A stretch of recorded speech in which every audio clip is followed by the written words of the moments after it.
फूलपुर नाम के एक छोटे से गांव में एक बहुत ही सुंदर बाग था। लेकिन कोई भी इस गांव वाला उस सुंदर बाग में जाने से डरा करता था।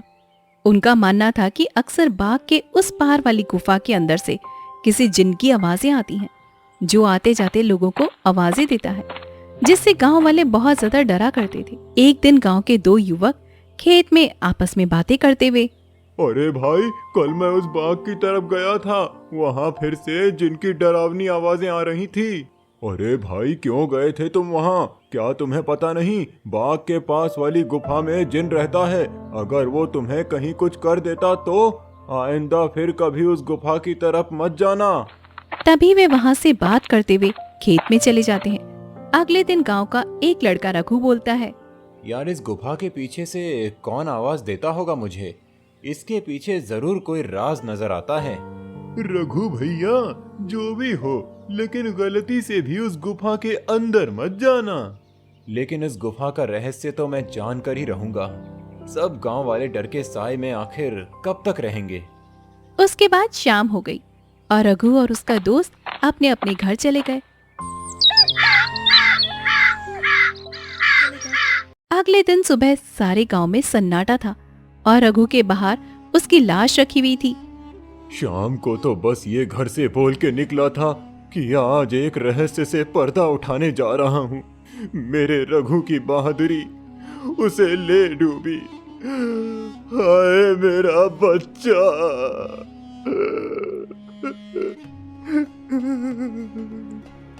हो ना हो, ये उस गुफा वाले जिन ने ही किया है। हाँ। उसी गांव में बिरजू नाम का एक व्यक्ति रहता था, जो एक व्यापारी था। उसकी दो बेटियां भी थी, नीलम और मंजू। उन दोनों को रंग बिरंगे फूलों का बहुत ज्यादा शौक था। बहुत दिन हो गए, चलो आज हम गांव के बाग में जाते हैं। न जाने क्यों हमें बाबूजी इस बाग में जाने से मना करते हैं। इस पूरे गांव में एक वही जगह है जहाँ पर इतने सुंदर सुंदर फूल होते हैं। हाँ नीलम, वो बाग सच में बहुत सुंदर है। उस बाग में बहुत सुंदर सुंदर फूल होते हैं, लेकिन बाबूजी हमें जाने नहीं देते। कहते हैं गांव के बाग की उस पार एक गुफा है जो बहुत ज्यादा भयानक है। हमारा जाना वहां सही नहीं होगा। लेकिन गांव की रघु भाई की भी मौत के बाद तो गुफा और भी ज्यादा डरावनी लगने लगी है। अरे मंजू, ये सब झूठी बातें हैं। मुझे नहीं लगता कि वहाँ पर कुछ है। वैसे भी गांव वालों ने उस जिन को देखा नहीं है, बस उसकी आवाज ही सुनी है। अगर सच में वहाँ पर कोई जिन होता तो क्या गांव वालों के सामने नहीं आता? हाँ, बोल तो तू सही रही है नीलम। मुझे भी लगता है वहाँ पर कुछ नहीं है। चलो ठीक है, हम दोनों कल ही बाग में जाएंगे और हो सके तो क्या पता रघु भाई के मौत का राज भी पता चल जाए। अरे मंजू, ये सब झूठी बातें हैं। मुझे नहीं लगता कि वहाँ कुछ और है भी सही। और वैसे भी गांव वालों ने इस जिन को कभी नहीं देखा, बस उसकी आवाज ही सुनी है। मंजू अपना सिर हिलाती है। ठीक है, हम कल सुबह बाग में जाएंगे। इसके बाद दोनों बहनें अपने कमरे में सो जाती हैं और अगली सुबह, देखो मेरी प्यारी बेटियों, मैं किसी काम से शहर जा रहा हूँ। तुम दोनों अपना ख्याल रखना और बाग में फूल तोड़ने मत जाना। कोई भी गांव वाला वहाँ नहीं जा पाता है। रघु भी वहाँ जाने से मारा गया था। हम दोनों बहनें उस बाग में नहीं जाएंगी। इसके बाद बिरजू वहाँ से चला जाता है। उनके जाते ही दोनों बहनें उस बाग की तरफ जाने लगती हैं कि तभी एक गांव का आदमी उन्हें देख लेता है। अरे नीलम और मंजू बिटिया, तुम इस बाग की तरफ कहाँ जा रही हो? क्या तुम्हें पता नहीं, बाग की उस तरफ एक गुफा है जो बहुत ही डरावनी है। वहाँ से अक्सर किसी जिन की आवाज आती है। अरे काका, हम दोनों बस बाग में ही जा रहे हैं। वहाँ से कुछ फूल लेकर अभी वापस आ जाएंगे। आप चिंता मत कीजिए, हम बाग के उस तरफ वाली गुफा में नहीं जाएंगे। चलो ठीक है बिटिया, लेकिन तुम दोनों शाम होने से पहले आ जाना। अच्छा, अब मैं चलता हूँ। इसके बाद वो आदमी वहाँ से चला जाता है। थोड़ी दूर चलने पर नीलम और मंजू देखती है कि दो चोर आपस में बातें कर रहे होते हैं। अरे भाई, क्या हम ये ठीक कर रहे हैं? गांव वाले तो कहते हैं उस गुफा में जिन रहता है जो लोगों को आवाज देता है। ऐसा कुछ नहीं है, वो गुफा गांव के सरपंच की है। मुझे तो लगता है उसमें बहुत सारा खजाना होगा। सब गांव वालों को डराने का बहाना है बस। चलो आज चलकर देख ही लेते हैं। इसके बाद वो दोनों गुफा की ओर जाने लगते हैं। उन्हें गुफा की ओर जाते देखकर नीलम और मंजू भी उनके पीछे पीछे जाने लगती हैं। तभी वो दोनों देखती हैं कि वो दोनों चोर गुफा के अंदर जाने ही वाले होते हैं कि वहां पर एक औरत आती है जो देखने में काफी ज्यादा भयानक होती है और उसके हाथ में एक टोकरी होती है जिसके अंदर बहुत सारे फल और फूल होते हैं। तभी वो औरत उन दोनों चोर से कहती है, कहाँ जा रहे हो तुम दोनों? क्या तुम्हें पता नहीं इस गुफा में जिन्न रहता है, वो तुम्हें मार डालेगा, चले जाओ यहाँ से।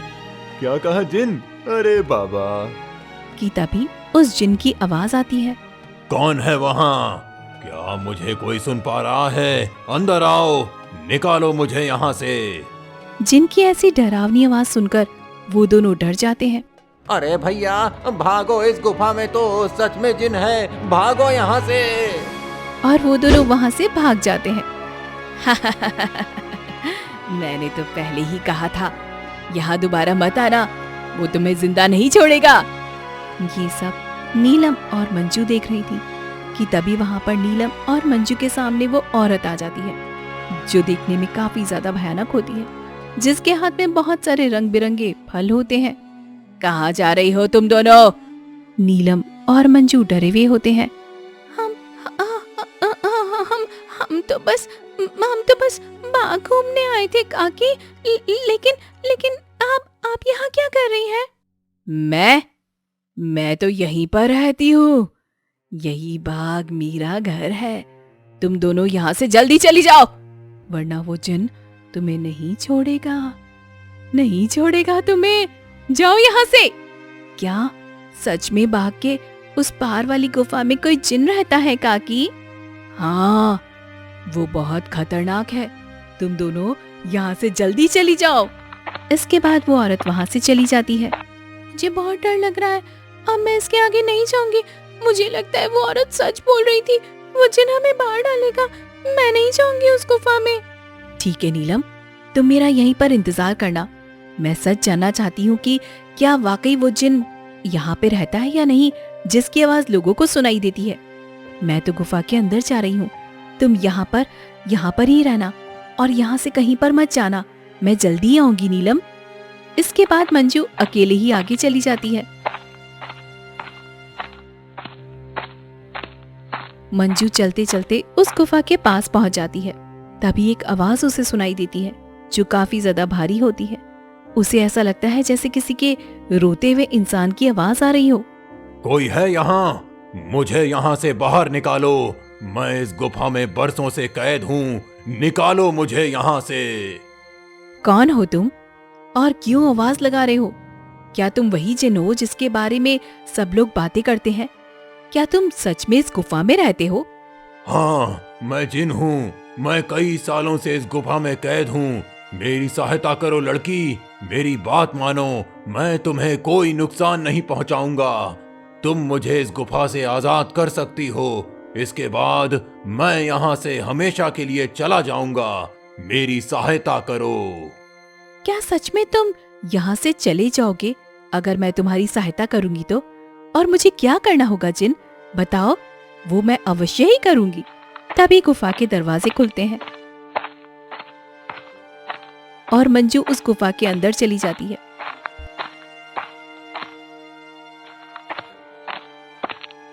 जैसे ही वो अंदर जाती है, एक बहुत बड़ी अजीब सी जानवर की परछाई उसे नजर आती है जो देखने में बहुत ज्यादा डरावनी होती है। आओ लड़की, तुम्हारा जिन की गुफा में स्वागत है। मैं कई सालों से गुफा के बाहर आते जाते लोगों को आवाज लगाता हूँ। सब गांव वाले डर कर भाग जाते हैं। कोई भी गांव वाला इस गुफा में आने की हिम्मत नहीं कर पाता। लेकिन तुम बहुत ही बहादुर लड़की हो जो इस गुफा में अकेली चली आई हो। क्या तुम जिन हो?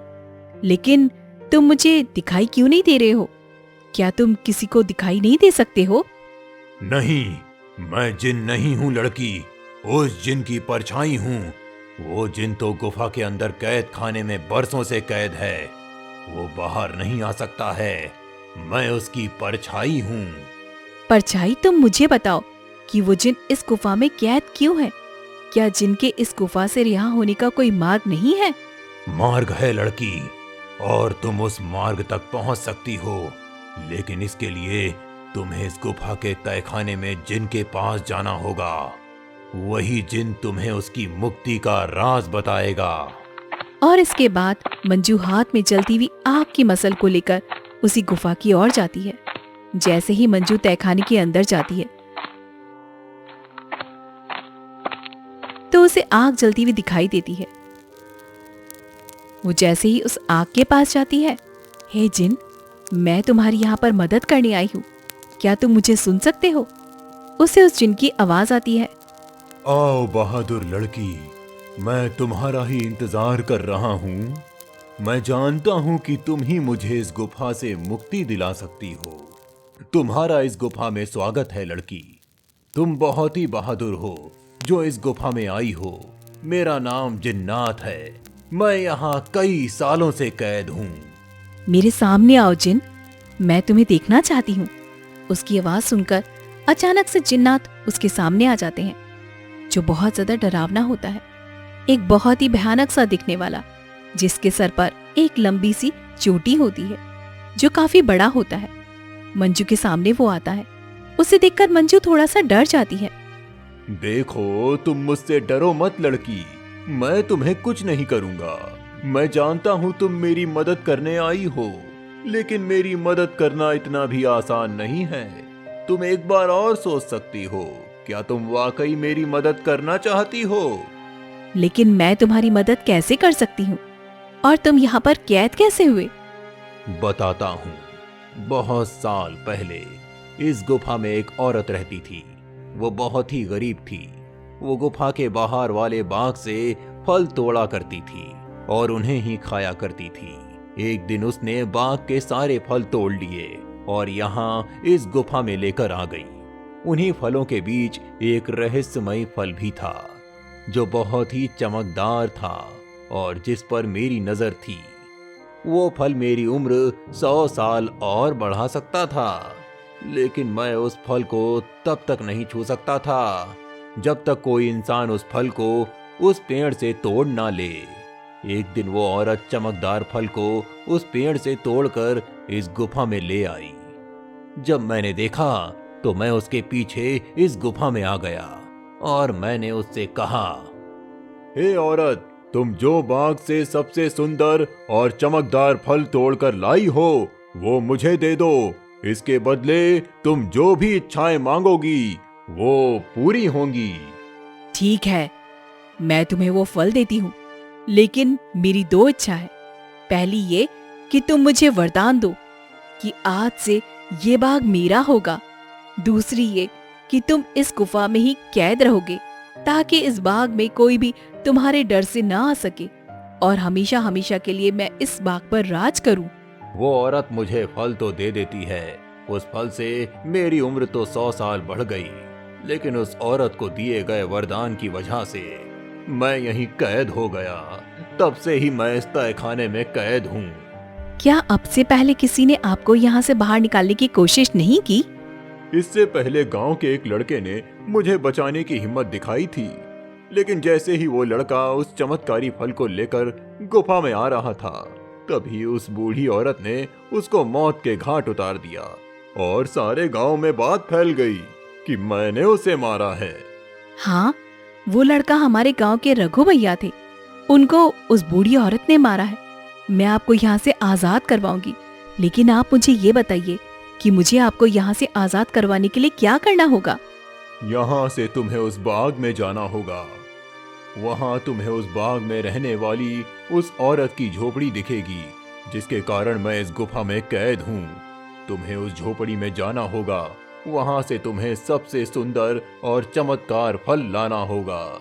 मेरी मुक्ति का राज उस फल में ही कैद है। ध्यान रखना बहादुर लड़की, उस औरत की झोपड़ी में कोई नहीं जा सकता। जब वो सो रही होगी तुम्हें तभी जाना होगा और उसकी फल की टोकरी में से सबसे चमकता फल लेके आना होगा। उसी फल में तुम्हें मेरी मुक्ति का राज मिलेगा, लेकिन तुम्हें ये काम बड़ी होशियारी से करना होगा। अगर उस औरत को पता चल गया तो वो तुम्हें जिंदा नहीं छोड़ेगी। ठीक है जिन, मैं तुम्हारे लिए वो चमकदार फूल जरूर से लेकर आऊंगी। लेकिन तुम्हें ये काम बहुत होशियारी से करना होगा। अगर उस औरत को पता चल गया तो वो तुम्हें जिंदा नहीं छोड़ेगी। ठीक है जिन, मैं तुम्हारे लिए वो चमकदार फूल जरूर से लेकर आऊंगी। मैं तुम्हारा इंतजार करूंगा बहादुर लड़की। इसके बाद मंजू वहां से बाग में जाती है और उस औरत की झोपड़ी की ओर बढ़ने लगती है। मंजू देखती है कि उस औरत की झोपड़ी में कोई नहीं है। वो इधर उधर देखती है और उस झोपड़ी के अंदर चली जाती है। मंजू अंदर जाकर देखती है कि वहां पर बहुत सारे फल उस औरत की झोपड़ी में रखे हैं। अरे, यहाँ तो कितने सारे फल हैं, लेकिन इन सब में कोई भी बहुत ज्यादा नहीं चमक रहा है। तभी अचानक से मंजू देखती है कि वही औरत अपनी झोपड़ी की तरफ आ रही है। ये देखते हुए मंजू दरवाजे के पीछे छुप जाती है। वो औरत अपनी झोपड़ी में आती है और उसके हाथ में एक टोकरी होती है जिसमें बहुत सारे फल रखे होते हैं। वो अपनी टोकरी एक टेबल पर रख देती है और पास पड़ी चारपाई पर सो जाती है। ये देखकर थोड़ी देर के बाद मंजू बाहर आती है और उन फलों की टोकरी में से सबसे ज्यादा चमकता हुआ फल देखती है। लगता है ये वही चमकदार फल है जिसके बारे में वो जिन बात कर रहा था। रुको लड़की, ये मेरा जादुई फल लेकर तुम कहाँ जा रही हो? मुझे मेरा फल वापस करो, वरना मैं तुम्हें यहाँ से जाने नहीं दूंगी। मंजू ये सुनकर डर जाती है। मुझे ये फल ले जाने दो काकी, मैं इस फल को उस जिन को देकर आजाद करना चाहती हूँ ताकि सारे गांव वाले यहाँ पर बिना डरे आ सके। मुझे इस फल को ले जाने दीजिए काकी। क्या कहा लड़की? तुम मेरी कई सालों की मेहनत पर पानी फेर देना चाहती हो? उस जिन के रिहा होते ही सब गांव वाले मुझे इस बाग से निकाल देंगे। नहीं नहीं, मैं ऐसा नहीं होने दूंगी। मुझे ये चमकदार फल वापस करो। ये सुनकर मंजू उस फल को लेकर वहां से भागने लगती है और वो औरत भी उसके पीछे पीछे भागने लगती है। मंजू भागते भागते उस गुफा में पहुंच जाती है। जैसे ही उस गुफा में वो पहुंचती है, वो जादुई फल उसके हाथ से नीचे गिर जाता है, जिसके गिरते ही वो फल तोते में बदल जाता है। मंजू ये देखकर हैरान हो जाती है। तभी वो औरत वहां पर आ जाती है। ये तुमने क्या किया लड़की? इस जादुई फल को नीचे गिरा दिया। अब ये तोता तुम्हें इस जिन की आजादी का सबसे आखिरी रास्ता बताएगा। नहीं, मैं ऐसा नहीं होने दूंगी, मैं तुम्हें मार डालूंगी। वो औरत मंजू को जैसे ही अपने हाथों से उसे मारने के लिए आगे बढ़ती है, वो औरत अचानक से आग में जलने लगती है, जिसे देखकर मंजू हैरान हो जाती है। तभी एक आवाज सुनाई देती है जो उस जिन की परछाई होती है। डरो मत बहादुर लड़की, इस लालची औरत को इसके किए की सजा मिल चुकी है। अब तुम्हें अपनी मंजिल का आखिरी पड़ाव पार करना है, जिसमें ये तोता तुम्हारी मदद करेगा। तभी अचानक से वो तोता उड़ने लगता है और गुफा में उसी तरफ उड़ने लगता है जहाँ पर वो जिन कैद था। मंजू भी उसके पीछे पीछे चलने लगती है।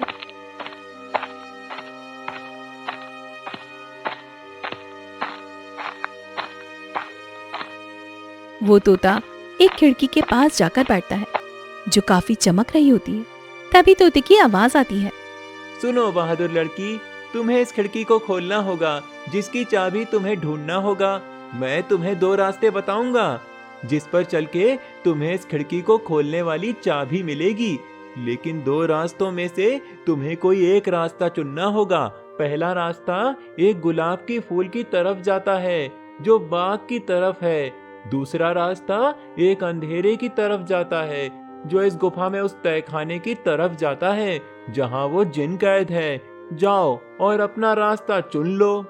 मंजू काफी देर सोचने के बाद बोलती है, मैं गुफा वाला रास्ता ही चुनूंगी जो अंधेरे की तरफ जाता है। जिसके बाद मंजू उस गुफा की ओर चलने लगती है कि तभी मंजू को एक सिक्का दिखाई देता है। अरे, ये इतना चमकता हुआ सिक्का यहाँ पर कैसे आया और ये सिक्का इतना क्यों चमक रहा है? मंजू जैसे ही वो सिक्का हाथ में उठाती है, पूरी गुफा में रोशनी हो जाती है। अरे, ये पूरी गुफा रोशनी में बदल गई। तभी वो सिक्का अचानक से उड़ने लगता है। अरे, ये सिक्का उड़ क्यों रहा है? मंजू उस सिक्के के पीछे पीछे चलने लगती है। थोड़ी दूर चलने पर मंजू देखती है कि 4 चाबियां भी अलग अलग रंग की थी जो हवा में उड़ रही थी।